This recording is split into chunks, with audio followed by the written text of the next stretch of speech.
Өлер табиғат, адам өлмес. Абай Құнанбайұлы. Өлсе өлер табиғат, адам өлмес. Ол бірақ қайтып келіп ойнап күлмес. Менімен менікінің айырылғанын өлді деп ат қойыпты өңкей білмес. Көп адам дүниеге бой алдырған. Бой алдырып аяғын көп шалдырған. Өлді деуге сияма, ойлаңдаршы.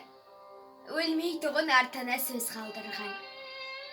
Кім жүрер, тіршілікке көңіл бөлмей, бақи қоймас, фәнидің мінін көрмей.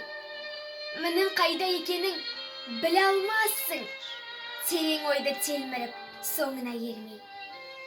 Дүниеге дос, ақиретке бірдей болмас. Екеуі тап бірдей орныға алмас. Дүниеге ынтық, мақшарға, амалсыздың иманын түгелдеуге аузым бармас.